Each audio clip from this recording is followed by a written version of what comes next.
everyone. Welcome to the College and Education Planning webinar given by Balance Wealth here. I'm Bob Gavlak, joined by Nora Lamondola and Ryan as well. He's our tech guy, just making sure everything works well. We're excited to be here and talk through this. Just kind of starting with our general approach to everything is at Balance. We want to make things simple, explainable, and aligned with your values. This ties to whether it's investments or insurance or financial planning or college planning. So our goal here is to keep it pretty high level and allow for questions and conversation, and hopefully not just me talking at you. It'll be some, Nora joining in and having some lively discussion. And of course, if there are questions, we welcome those. We're going to go through the introduction, which I've kind of already done here. We'll walk through some of the costs of education, different ways that we can save for education, the tax considerations as it ties to it. We have a few just planning ideas or scenarios that can kind of tie to, depending on your situation and where you find yourself, different ways to approach education planning. And of course, we're going to leave plenty of time for questions at the end as well. To just kind of dive into it, I guess, and kick it off, Nora, if you want to just kind of start with the costs and why we need to be thinking about education planning for our kids. Yeah, thanks, Bob. So I really enjoy this topic, especially working and meeting with clients, whether you're a young couple talking about starting a family, you have young toddlers running around, or if you have kids in college that are approaching, or kids in high school approaching college, it's all a good talking point. Mhm. And so I really enjoy this topic. So when we meet with people, the main big question is, okay, well, how much is college going to cost and how much do I have to save? And so there's a couple factors that go into that. One is, well, the first, if that's one of your goals, what type of college? And as you can see here, there's different types of college and what that cost would look like per year. So you have public and state, out of state, and private nonprofit. Obviously, when you look at these numbers, our goal is not to shock you and overwhelm you if you haven't started thinking about how to save, where to save, but it's just to give some transparency. And when we look at these numbers and we work at with clients to say, okay, well, how much should I be saving? Some of the factors that go into that, aside of what type of college you want to start thinking about planning for your 2-year-old when they go to college, right? Is, your time horizon, right? I talked about Mhm. groups of people. Are you have a toddler, so you have a longer time in the market before they get into college, or are you have 1 to 2 years? So that's going to impact kind of what you need to save, what that number looks like. The risk you take kind of applies to that as well.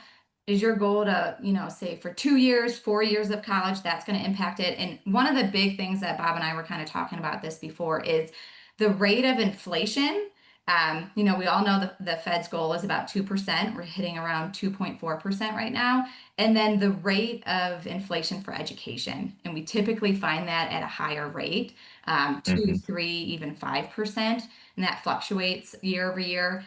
But needless to say, the cost of college year over year is increasing at a higher rate than inflation. So it certainly is something to talk about, not to overwhelm you, but that's what we're here for, to put a strategy in place.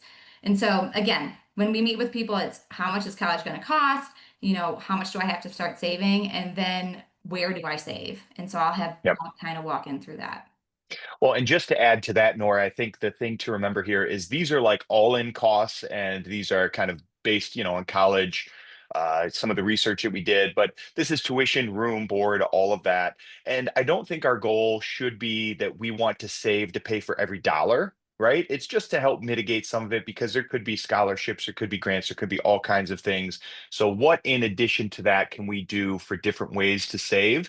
And really, there's four main ones that we'll touch on here today in our webinar to go through. I think the most common one that everybody thinks about are 529 plans. Those are federally designed college savings vehicles that we will dive into. Our favorite, I know, again, as Nora mentioned, we were talking before this, and one of our favorite ways to save is just a traditional brokerage account. We'll talk about kind of the pros and cons of that, just getting the dollars invested.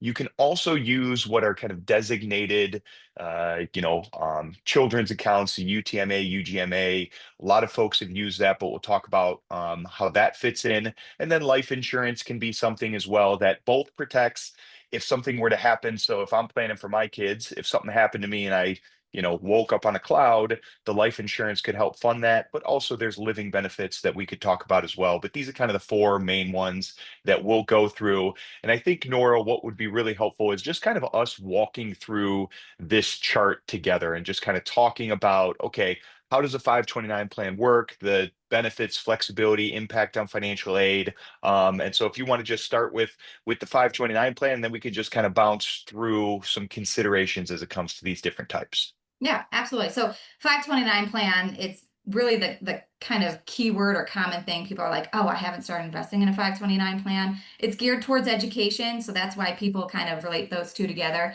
But it's a vehicle to invest for qualified educational expenses. You can see there's a lot of tax benefits when it comes to 529. You can put contributions into them, they grow tax free. And as long as you can use those funds and withdraw for qualified educational expenses, then you don't pay taxes on those. So that's a huge benefit of a 529. In terms of flexibility, so you have the account owner of a 529 and a beneficiary. And we can kind of go into detail on this if you have questions on it. But the flexibility part of a 529, you can change that beneficiary at any point. There's not a limit of how many times, but there is there is a standard of who you can change that beneficiary to, and it has to be a qualifying family member. But you can open up a 529 for anybody, so there is flexibility there. Now, typically, you'll hear 529s are put on by each state. So states have their own 529 plan that you can invest in. And Bob, if you want to kind of talk about the advantages of investing in a state, specifically your state 529 plan, there's advantages there. Yes, so there are advantages to the contributions itself, depending on the state you live. If you live in Texas or Florida, where there's no state income tax, doesn't really matter, right? But if you live in Ohio or Colorado or Virginia, where there is state income tax, you can get a benefit for the contributions that go in. And that's part of the consideration as it comes to funding a 529 plan. We'll dive deeper into that in the next slide or a couple of slides as well, and then in some of our scenarios. But just know that there are limits to that, but there are benefits to the contributions themselves as they go into the 529 plans. And the thing I'll say about the flexibility that Nora, I just talk to our clients about or try to is, for a lot of folks that have, multiple kids, two, three, four kids, they worry, oh man, I need to open up one for each of my children so that it's kind of dedicated to them. The way I like to make or kind of reframe that is why not just if we're not fully taking advantage of the contribution, which again we can talk about, but you could just have one in the name of your oldest, and then depending on how much it's used, right, you can kind of move it around for the different kids. So there's is flexibility there. But we'll talk about some of the considerations for the distributions and why it can be a limiting factor going forward. But my favorite, just to change gears a little bit, my personal favorite to lean on is the brokerage account. Now, this is just a traditional investment account. You don't get the tax benefits of putting the money in or taking it out, but you get complete freedom and flexibility on how to use the money, right? And I have three kids, and my oldest looks like she's going to go to college, but who knows for my other two, right? And if I have a funded brokerage account that's effectively earmarked for them, I can use the money for if they need a car, if they need, a house to rent when they go to college, if they decide they want to start their own business, right? Way more flexibility in the brokerage account than there would be in the 529 plan. So, and I know, Nora, that's something that we talked about. Yeah, and I think with a brokerage account too is in terms of flexibility, you can invest in anything, right? Hmm. The whole entire market's open. When you look specifically at 529 plans, typically like a similar to a 401k, they have investment options for you. So you're limited in terms of what is offered in a state plan versus opening a brokerage account. Hmm. Yes, absolutely. So that goes back to the enhanced flexibility. And, just, I would argue that our investment strategies can usually outperform, right? What's happening in some of those more restrictive plans. And so that's where that benefit can come in. Just jumping down to the UTMA, UGMA, these, again, there's no real tax benefits to these from a, state income tax or a deferral perspective. And the biggest issue that I have with these is once the child reaches what's called the age of majority, right? So whether that's 18 or 21, depending on your state, that money effectively becomes theirs, right? And so if my son Mitch had his UTMA come, for him at age 18, and even if I told him, Mitch, you should use that for college, he could go buy himself a Ferrari if he wanted to, right? Like he has complete flexibility. There's no control on my end. And so I don't like that. And it's a high impact for student financial aid because that's considered an asset of theirs. And so I don't love these for college planning, but it has been a common, discussion topic for a lot of folks over the years. Yeah, I mean, I dealt with a handful of these for new clients coming over and transferring those over. And by the time the beneficiary hits age of majority, the owner of that account, the grandparent was like, "Oh my goodness, I didn't realize." And a lot of the time, sometimes when you open accounts, you don't understand the differences between those. And so that's why we Hmm. like to educate you on those. And so that was kind of an oh no moment that, when the beneficiary became 18, what is he going to use those funds for? Well, they're his, right? And so there's a little risk on that. So, Yep. yeah, definitely I lean towards the brokerage account, even when I'm like going through this and I'm thinking of my own kids, just setting them up for success, right?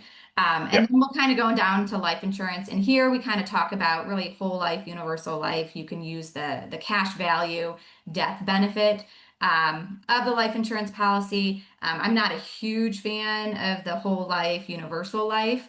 Bob, do you want to kind of talk about that?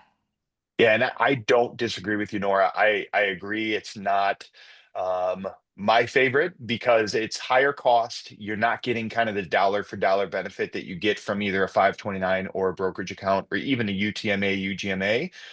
Really the only way I look at this is if, for me having younger kids, right, I have my term life insurance policies. I make sure I have enough death benefit in there that if something did happen to me, that it can help, my wife make sure that the kids' college is covered or whatever it may be. But a lot of times, the reason I wanted to put this in here is because you get a lot of, TikTok salesmen that say, hey, you can get these tax-free benefits from a life insurance policy. And it's really just kind of a hook to try to get you to buy a life insurance policy versus it truly being a really great and flexible option for planning there.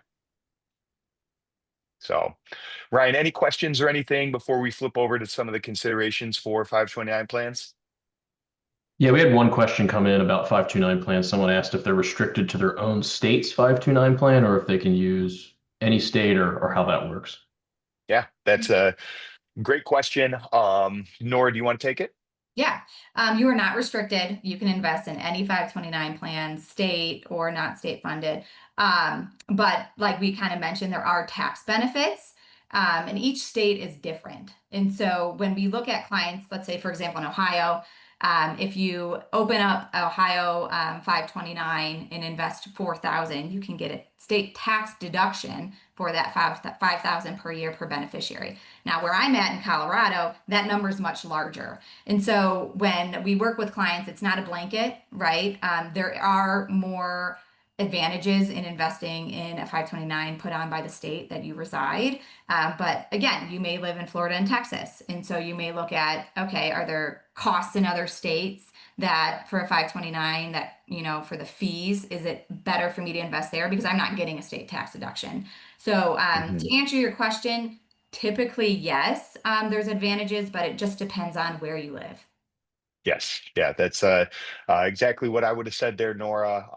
You can invest in any state that you want, but if you want the state tax deduction for your state, if you're eligible, you need to invest in the one for that state. Now, they have started to do some sharing, right? That, hey, even if you live or have a different state that you contribute to, you still get credit for Ohio as an example. But the easiest way is to just open them up within your state for each one. Now, just to continue on that, and I know this wasn't a question, but just a, comment is the nice thing is, even if you move, once you make the contribution, it's in the 529. When you move, you still have complete freedom and flexibility to move that plan, to use it as you want it, right? There's no restriction that you have to use it in the state that you make the contribution or something like that, because we have had that question come up in the past. So just to go through the tax benefits of 529s really quick. The biggest one is that it's tax-free growth and withdrawals. So if you put in, $4,000 one time for a kid and it grows to $40,000 over 18 years, and you need to use it for college expenses, you could take all $40,000 out, not pay a dime in capital gains tax or any tax really, and use it for those college funding purposes. You can get a state tax deduction or credit depending on the state you live in. I think like Indiana is a state credit state, Ohio's a deduction, Colorado's a deduction, right? So it goes state by state. And you do have the flexibility to change beneficiaries. And with the Secure Act 2.0, there are ways that you can roll it into a Roth IRA, any unused funds for that beneficiary. But there are restrictions there. You're restricted to the contribution limit on a yearly basis. I think it's 15 years. They have to be in that 529 in order to qualify for it. But it does give us some kind of flexibility on the back end to move it to a retirement account. But those are kind of some of the key benefits. Anything to add there, Nora? Yeah, I think one of the questions we do get is, just to expand on what are qualified educational expenses, especially with some of the younger families that we have. K through 12 is a huge advantage, right? They do limit that 10,000 per year to contribute to that. Now, college is a different story in terms of how much you can make withdrawals for that, but tuition, student loan repayment is a big one. That's 10,000 lifetime maximum for student loan repayment from a 529. Housing, a lot of questions can I, get reimbursed for off-campus housing? And yes, you can, but it just is limited to the amount that the college sets for, on-campus housing. Mm. So there are kind of unique things if, books, electronics now, computers and things like that. So there are some, they've made it more enticing in terms of expanding some of the uses you can use for a 529. Yep. And I think that's a great point. And that leads into the next slide pretty well, Nora, which is some of the reason I lean against overfunding a 529 plan is because of some of the limitations of the use of that fund. And the biggest is if you don't use it for these qualified education expenses, it comes with, and you can see the second one down for non-qualified withdrawals, it is subject to income tax, right? It's going to be subject to tax and a 10% penalty. Any of those unused funds that is used for something that is not considered a qualifying withdrawal. And this is one of the biggest reasons because what if, kids get, scholarships or do work study or, decide to go somewhere that is much cheaper than you thought. My daughter is 17 and she's considering a few different schools from Indiana University, Penn State University to Morehead State University. And the difference in cost in those three schools is, $30,000, $40,000, right? And so, the considerations that go into it and being mindful of the penalty for non-qualified withdrawals is a limitation there. Yeah, no, I agree. I mean, I like 529 state tax deduction, huge benefit if you're offered that. Aside from that, there are a lot of limitations in terms of penalties and, unknowns, what's going to happen in 10, 15 years of college and costs and things like that. Will, people get pushed to 4-year colleges or they're more, service oriented. So, no, I think Yep. that covers everything. Yeah, and to go back to a point you made before too, there are a lot of investment restrictions within the 529 plans, right? Some of them have, limitations you can only change once or twice per year, similar to 401k plans. So, just understanding the pros and cons of 529s, I think is a helpful consideration. And so what I'd like to do, Nora, is maybe just go through some planning scenarios and you and I just kind of talk through, hey, what if you're a young couple with a toddler. Like, what's our approach there, Nora? What is your kind of take on how we'd utilize these different options to help somebody plan for this? Yeah. So obviously a lot of people are in different situations, but in general, when you're a young couple with a toddler, you're expecting education, is a top of mind. Like if your goal is to fund education, we kind of go through again just what we did. We explained what's a 529. I'm a huge proponent of brokerage accounts again because of the flexibility. When you have a toddler, are they going to go to college? Which type of a college are they going to? Do you want to pay for, weddings or cars or their first home, things like that. So when we have a young couple, in terms of anything under probably kindergarten age, I'm a huge proponent of just investing strictly in a brokerage account. If you're interested, and we have actually someone on our team that does this, is when you get to K, starting at kindergarten, and you're in a state with a tax deduction, put that, for example, Ohio, 4,000 in the 529, get that state deduction, pull it out the next day and pay for private school if they're going to, a private kindergarten Mhm. through, elementary and things like that. So I like that. I do have a lot of people that are like, well, grandparents, they just want to do the feel good. I want to pay and support education. Totally fine with that. If grandparents, and that kind of leads to Bob, but if grandparents want to help, especially when I work with a lot of young families, great. That's a good benefit. I do have also another client that grandparents want to contribute to a 529, but they give the funds to the parents. The parents put it in a 529. The parents get the tax deduction. Mm. So different goals and things and strategies like that. But again, I'm leaning huge towards proponent of the brokerage account in terms of the flexibility. Yep. And what you mentioned, right? There are all kinds of different goals that we can have for our kids. Again, Nora, both of us have three kids, right? So, it's like, hey, what do I want for them? Cars, weddings, ability to have a down payment on a first home, college, right? The brokerage account gives us flexibility with all of those, whereas the 529 just gives us flexibility with one of those, right? Which is an important one, okay, to be very fair. But I think flexibility is a huge consideration here. The thing I like to think about with grandparents who want to help. So, as I think about Ohio, just I'm selfish. It's where I live, right? So I'm gonna use it. But I have three kids, and I could get a state tax deduction, $4,000 for each beneficiary, right? So I could get a maximum deduction for the state of Ohio, about $12,000. State tax, just for easy math, call it 3%, right? 3% of $12,000 is only, $360, right? So that's my state tax benefit for that contribution. But my parents have six grandkids. And if they wanted to, they could set up one for each of the six grandkids, and they could make a contribution for each of the six grandkids.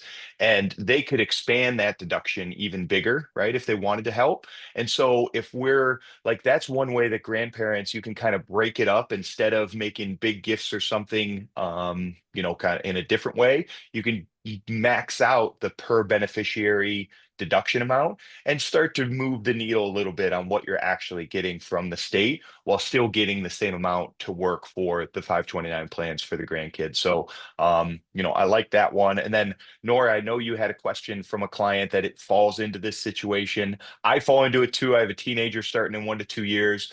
So you alluded to it with kindergarten, but I think just reassessing that or re-going through that for somebody that's right on the cusp of college is a helpful consideration. Yeah. So sorry, Ryan, I sent this to you before, but I'm going to take it right now. It says, one, I haven't done anything in a 529. Okay. You're not alone. Don't think you're freaking out when you have someone going 1 to 2 years and you haven't done anything in 529. Luckily, my parents have for my boys. With my oldest going into a senior year, is there any benefit to added funds in a 529 at this point for him specifically? So one, yes, we've already talked about the state tax deduction. You can put that in. So I know this client is in Ohio. So if he puts 4,000 in, he'll get that state tax deduction. I also like it because you're close to entering college to get that, tax deferred growth. And if you use it for qualified educational expenses, you don't pay taxes on it when you withdraw. So I do like that strategy to put, if you already have those funds allocated, you're going to be paying, a goal is to pay, 2 4 years fully of college, that amount. I'm totally good with putting that in the 529. Now, I will caveat that with there is an investment risk, right? And so when you do invest, although we love to say it always goes up, there is, some risk in the market. I do recommend making sure your portfolio or what you invest in is more conservative, right? Because you Mhm. already have those funds allocated. You know you're going to be using those funds, and a lot of 529s do have like, a money market type fund that you can invest in, get growth, and then use that for qualified educational expenses and not pay taxes on it.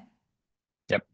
Yeah, and that's I agree with that. That's a really good way to think about it. And again, the reason that leaning on the 529 here versus the young couple with a toddler is just again, Nora, as you mentioned, you're going to use it, you know it's going to be there versus there's so many unknowns when the kids are so young, and don't want to tie too much up in, kind of a 529 plan. So any questions or anything, Ryan, before we kind of wrap it up to the key takeaways and get to just kind of an open Q&A? No, we had a couple about grandparents funding and stuff, but you guys kind of naturally covered those, so I think we're good.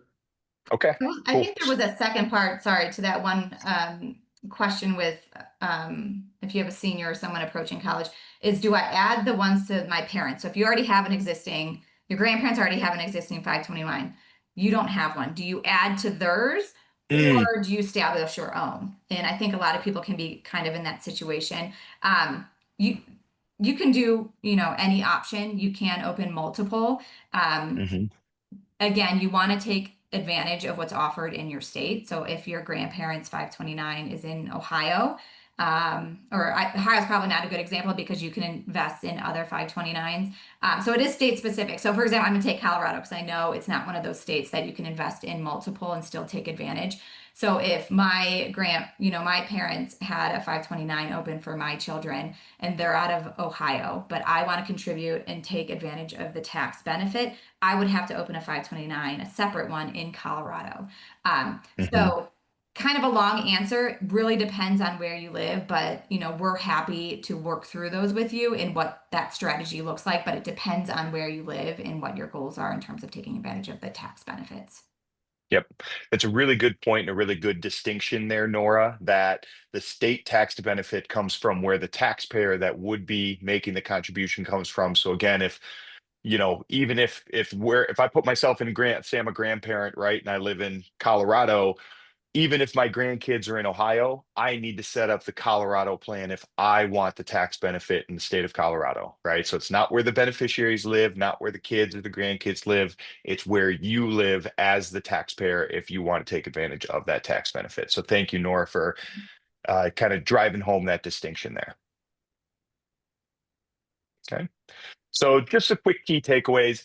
Start early, even small amounts matter, right? I just did a quick graph comparing, again, I here in Ohio, 4,000 per year per beneficiary is the limit. So I said if we did 330 a month or 4,000 a year starting now for 18 years, that grows to about 140, $144,000 over that 18-year period.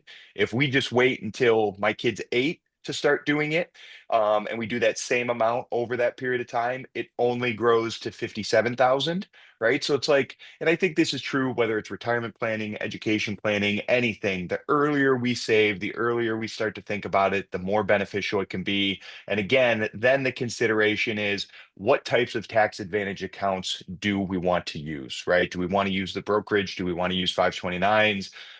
Any number of things, kind of thinking through that. It's important to understand ownership. And I think, Nora, as you alluded to, having the plan in the state that you reside, if you want to take the income tax benefit, is important, just to make sure that you're getting that done properly. And I think the most important thing is just aligning it with a broader financial plan. We all have a lot of goals: retirement, saving for kids, vacation, second homes, whatever it may be. And you want to make sure that you're taking into consideration all the goals that you may have from a planning perspective, not just isolate one by one. So,